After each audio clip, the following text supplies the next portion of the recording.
Hello, I'm Ramie. And I'm Beth. And this is Leveling Duo, the podcast about two friends, in this case siblings, talking about video games they really enjoy. And I should start off by saying apologies for taking so long to come off a new episode. Dakota, my co-host, has been very busy, and so we're sporadic right now. We will see. I'm working on more stuff to do. But, yeah, Beth, my sister here, if you haven't listened to our other podcasts, Brother Knows Quest and Horrific History and Hauntings, she's the co-host of those. Do you have any idea what we're talking about today, Beth? Well, of course not. I'm rarely ever on this particular show. Okay. We're talking about this. Well, it feels like a switch. That's not a switch. What is this? It's a AYN, which stands, I believe, for All You Need, Odin 2 Pro. Ooh. It's curvy. Yes. There's a power button. That feels nice. There's a power button on the top. And if you cut it on, remember to cut the volume down that's near the power button. What it is an Android-based emulation system. It's a gaming handheld. Ooh, it lights. It's got RGB, which, as you know, makes the games run faster. Also increases your skill at gaming. There's only two on here.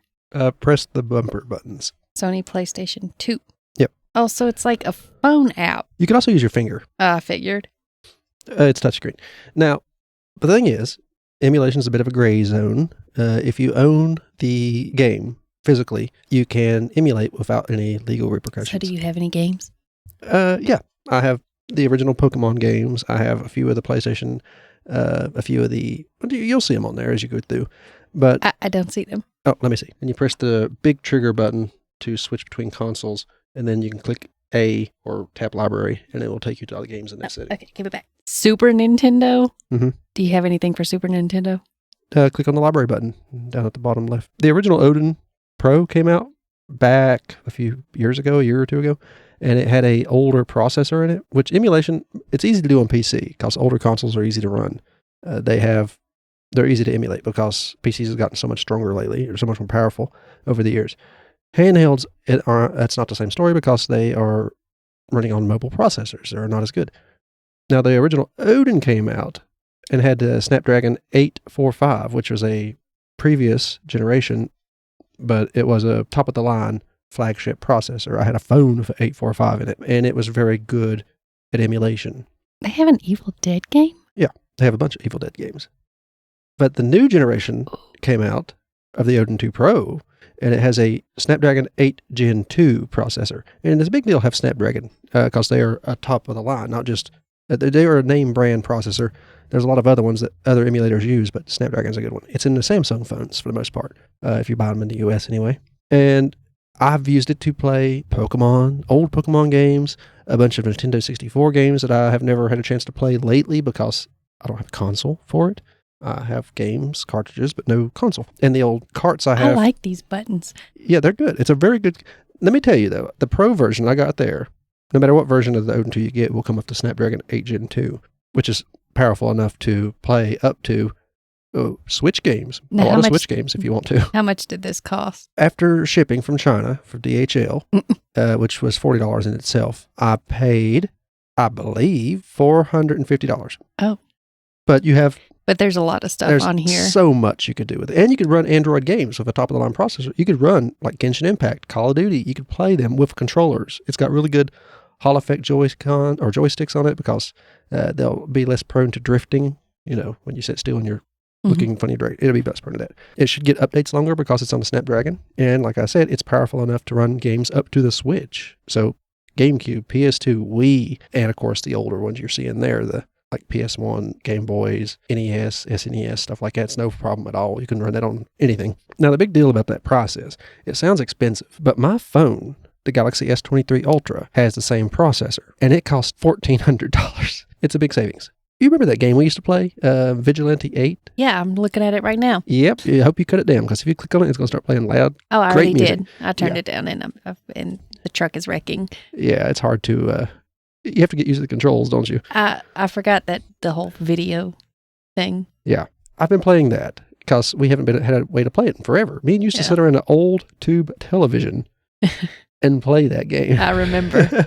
Wasn't there a giant ant There's if you shot the donut Vigilante 8 is a at the game end about of the game? It's kind of like Twisted Metal. It was it might have been a knockoff of Twisted Metal. I don't know which one came first. But you ride around your vehicles doing things, and you could shoot a donut on a building. It rolls off, and then an ant falls into a giant crater in the desert in a meteor and attacks all the vehicles that you are playing as. It's just a fun little game. Conker's Bad Fur Day. I've had trouble getting it to run. Well, I can't get Vigilante Second Offense to run. What do you mean? It says press X to select and press A. That doesn't work. Okay, either. Press B. It might be set up to the control scheme of the console that was originally on, so they don't match up to the actual buttons. It matches up to what the controller would I had back then. Oh, I don't remember this. The reason I haven't set it up, you can key the buttons to whatever you want them to represent, so you always have the same controller layout, whatever you're in, for different consoles. But if I do that, I can't use my Bluetooth controller when I dock it to a TV. So I don't bother doing that. B is pretty much A at the moment. I just have to remember how the controller was laid out on the original consoles, and then use that layout, even if it's not so hard once and usually if you're going to jump into a game, you're going to play it long enough to not have to worry about that. I think I always got that gold car, usually, anyway. Yes. The screen, if you haven't noticed, is a lot better than any of the old TVs or consoles really we had back then. Yes, it is. I was very surprised. I was playing Pokemon Fire Red, which was a Game Boy Advance game made based on a Game Boy game. So it was upgraded, and now I've got it even looking better. I have no problems. The battery life is very long. It's got like a 8,000 milliamp battery, I believe. Yeah, it'll last for so long. And it has 4K output if I want to hook it to my TV with the dock. I bought the dock, the AYN dock. Oh, I don't remember it being this hard. I can't drive. Try using the D-pad instead of the joysticks. Oh, okay. No, I'm still you know what? I'm pretty sure I did the same thing when I first played it. Yeah, it just takes some getting used to it. Oh, how do you shoot? Oh, that's how you shoot. Okay. There's like different guns too. You can use different ones. No, he's coming to get me. Now, if you didn't want to run Switch games, which I don't run Switch games. And just recently, they're ganging up on me. Run away. The Yuzu emulator that emulates Switch games. Wait, I feel like yes, that's a portal. Their creators have been sued, like yesterday, actually, by Nintendo. Why? Because they don't want people to be able to play games on another device that they might not own. Oh. There's no way to prove that you own the game. Wait a minute. Is this good, though? Is this not getting sued, or is it? The one you're playing now? No. Okay. No. I was the emulator. See, what you're actually doing, I have a front end. You know, you can put a different home screen set up for your phone if you have an Android? Oh.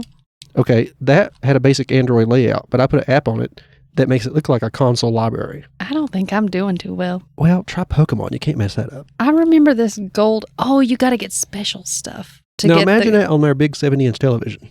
Oh. It upscales with the power of that processor. It can upscale older games to make them look 1080p, which is what the screen is on this, or the 4K on a bigger TV. It will upscale the image to make them look better, so you don't have to worry about how they used to look. But not every game is... A meteor just made me crash. Has been optimized to use their certain emulators. So if you want to play a game that's kind of more obscure, like Conker's Bad Fur Day, really isn't obscure, but it just has a hard time running on the Nintendo 64. See, I was going to ask about that. Why is Conker's Bad Fur Day such a hard thing to... You have to optimize the game, not the game, but the emulator that you want to run it on. Not the device, but the app that's on that device that runs Nintendo. Each of those games you see there, each of those systems, run on a different app. Some of them run through RetroArch. It's an app that's got a whole bunch of the older systems on it. But since they don't require a lot of power, you don't need an app specializing in them. So you have an app called RetroArch. It has all the old systems. The stuff Mama would have played. With that one you're playing there, I'm pretty sure it's running on a Citron, or maybe it's an old, I can't remember what the emulator is called for Nintendo 64.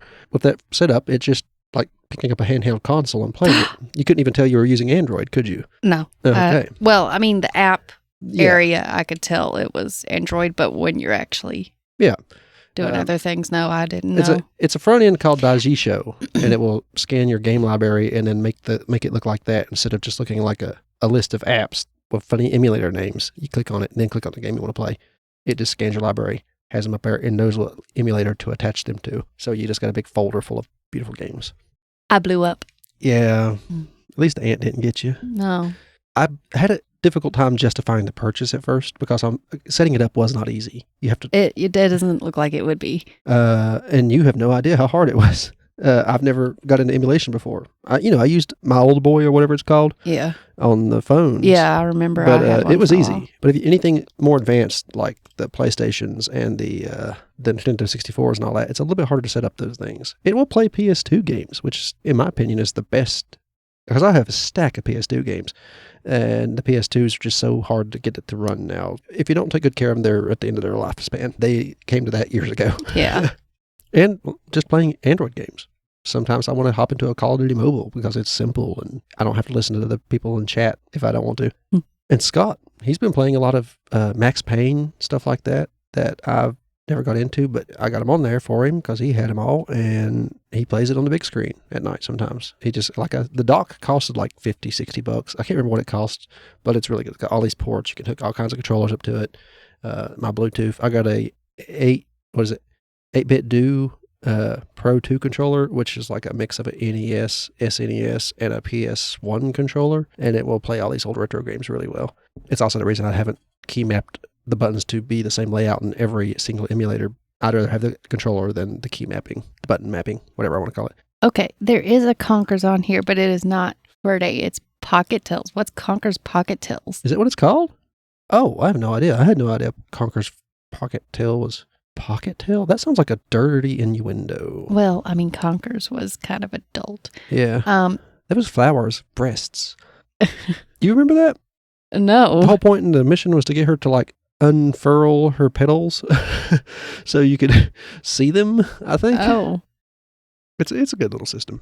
But so far, all I'm really playing myself is, Nintendo 64 and a few PS2 games. I've been playing through my old Call of Duty library, like World at War. I miss the old World War II Call of Duties. And it doesn't work with Xbox games, but I've got Game Pass on there from the Android store, so I can just play my Xbox titles on cloud gaming with that controller layout. The Android system is running. It thinks the controller attached to it is an Xbox controller, which works across most systems, so they made it appear as an Xbox controller in the system. So everything I recognize it as an Xbox controller. I burnt Conker. Oh, no. No. But if you have an old game library and just want to be able to play it, it's a good time to try emulation. Now, TikTok store, if you're on TikTok any, is full of emulators right now. You'll see people trying out these handhelds. Oh, buy this. I'll be the first to say they are overpriced on there compared to where you can find them other places. And half of them aren't even good emulating devices. They're not great. There's a few out there. Watch some YouTube videos. There's whole channels dedicated to emulation, and they'll not always tell you where to get your games from, your ROMs, but they will tell you what devices endpoint are really good and point you to where they would be the cheapest and most reliable from, as well as other sites that might tell you where you could find ROMs for your game library. Oh my goodness. Of course, only get ROMs if you have the physical copy of the game or something already. That's legally the only way it's not stealing. Don't be a pirate. Yeah, if you're going to be a pirate, be one of the cool ones with a ship. Mm-hmm. There's also other companies out there that make decent ones, like the, what's it called? Retroid Pocket 4 or Pocket 4 Pro. They are pretty good. I had one of those ordered, but didn't get it. I canceled the order and got that instead that you're holding there, the Odin 2, even though it costs twice as much. But it will play better games. And I was in a waiting list for like a month for the Retroid, and I don't do waiting. It's just not my style. And another thing, used to be you'd buy an emulator like this, an emulation device, and you would get another one not too far down the road because it would be a more powerful one that came out. But the good thing is about this one, it is powerful enough to get you a few years down the road. And as other generations become older generations, newer ones become older, you'll be able to probably play those as well once they figure out how to work emulation on those. Android emulation devices is fairly new. Normally you did it on PC or a dedicated OS, some sort of Linux or something like that. But so the apps are still being worked out. But I've not had many issues. Like I said, Conker's Bad Fur Day. I think Destroy All Humans on PS2 also has some graphical errors, but that's all I've come across so far. And if I really wanted to, I'd just pop a disc into the PlayStation and play it. But that's not that important to me. All the Pokemon games to play. I got a very expensive handheld device to play Pokemon with at first, and then I found out about the other games afterwards. With the dock, I could stream it through my capture card on YouTube or wherever. Oh, if you listen to this also and you watched my Elden Ring streams, I put them on pause until the DLC comes out. because I don't want to replay the game that soon after, and I don't want to do a new game plus with the DLC. So when Shadow of the Erdtree comes out, we'll hop into that. I don't get this one. What is it? Something killed me. The Conquerors. I haven't played something. I won't add any links to this in the description. Just look up Ayn Odin 2 Pro if you want to look into it. There's a cheaper model, or look into the Retroid Pocket 4 or 4 Pro. They will almost be just as powerful. Well, the 4 Pro will as this, but it won't be as big. If you want a more pocketable device, this is just about the same size as a Switch. It's just a little bit thicker because they want the grips to be better. Mm-hmm. And the joysticks are better. The triggers are better. Just altogether, like holding it feels a lot better than the Switch. And you get RGB, like I said, and it will certainly help you play games better. I mean, it's not that the Switch feels bad. It's just these I like the little curved way it fits. Yeah, that's why they make so many Switch grips, because people like to have better grip. The Switch is pretty much a flat back device with just a small bump where the trigger buttons are. Very small. And I think that's just to cover up the ugly gaping hole that'd be there if there wasn't a bump. I don't think I need to say much more about it. I just wanted to, make this episode and then give a little update about why'd you hand it to me without the case or anything? Oh, because I forgot about it. Let me cut it off. But give you an update about what's going on and why Dakota hasn't been around and why we haven't been on at all. But there is other episodes if you'd like to hear me talk for some reason. I'm still here. Yeah. I'm always here. But I have no life. I can't really talk about games with you all the time. The only reason I can bring this one up is because it's one you might recognize. I might not know what you're talking about. Leveling Duo is about people who talk about games that they understand. And I it's hard to bring up games with you because you only play 1 or 2 games. I've been building the tavern. Oh, The Sims. We might get into more of that. Speaking of which, that big mansion, I finally finished furnishing it, and I finished it, and I play tested it, and I only had a problem with one of the computers. But so now I can stream sometime and delete everything, give a tour. First of all, I didn't do all that work. Give a tour to what I did already, and then delete everything and redo it. Well, maybe not redo it that way, but like I said, I was thinking have AI pick random colors and things like that. I can see that. Furnish it and stuff. Keep an eye out. I'll start posting more stuff about streaming again soon, as soon as that comes out. Unless you like to watch me play Helldivers. That's what I've been playing lately, since my Elden Ring thing was put on pause thanks to the DLCs getting closer and closer. I just don't want to see myself playing a game and then 2 months down the road replaying the whole thing because a DLC came out.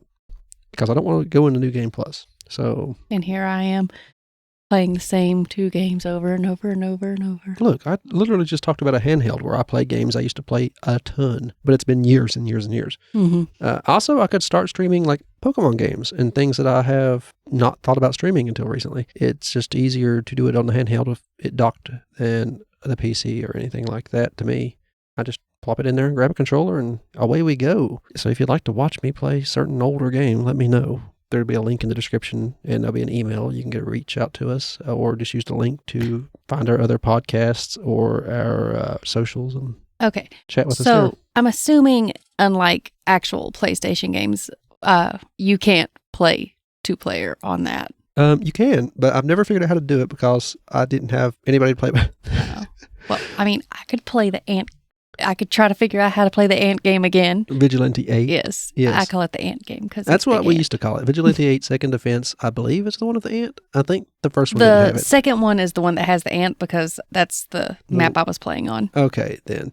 Yeah. Just a minute ago. Vigilante 8 Second Defense. And the intro music is great. It's like a disco. I don't even know how to describe it. Yeah, it's a whole disco older theme. I've never forgot it. I played it when I was like 12, even before I got the handheld and started playing it again. I can remember that tune. I'm not going to try to recreate it with my mouth because that would be unpleasant. But it's a fun thing. Look into the emulation handhelds. Go to YouTube. Don't trust or buy anything you see on TikTok because they are, like I said, most of them are overpriced. Really not great at what they do, even if they're not overpriced. Now, some of them are official stores, but if you don't know enough about the emulation world... Yeah, but it's really hard to tell which one's which. And if you don't know anything about the emulation world, you don't know what emulator you're even looking for anyway. So look up some YouTube videos. There's a bunch of YouTube videos out there. Whole channels, like I said, dedicated to talking about these devices. Mm-hmm. And if I was you, I'd find the one where they talked about 2023's best consoles or best handhelds, and they'll tell you what their price ranges are and the best ones that came out last year. There's a few that came out this year. If they mention the Retroid Pocket 3, just remember that 4 is out now. That's really the only one that matters, other than the Odin. Look us up. The link will be in the link tree in the description of the episode, even if you're on YouTube. These are on YouTube now if you didn't know, if you want to listen to us. But there, you could find us on YouTube Music. YouTube has podcasts now. Reach out, use any of those links, any of the socials in the link tree. Let us know what you'd like to hear. And the first link in the link tree will be all our homepage. We'll have all our other podcasts. You can subscribe there or listen to a few samples and see if you like the other ones. We have Horrific History and Hauntings. It's where Beth tells me about everything in the title and some stuff in between. Not always hauntings. A lot of it's real tragedies. That's why we included history in the name. Horrific history and hauntings. A lot of times they go hand in hand. Sometimes some weird science mixed in there, but that didn't sound good in the title. No, so I'm pretty sure weird science is something else. I try to make mine more disturbing. Yes. Gruesome, as in the Gruesome Gaming Group. Yeah.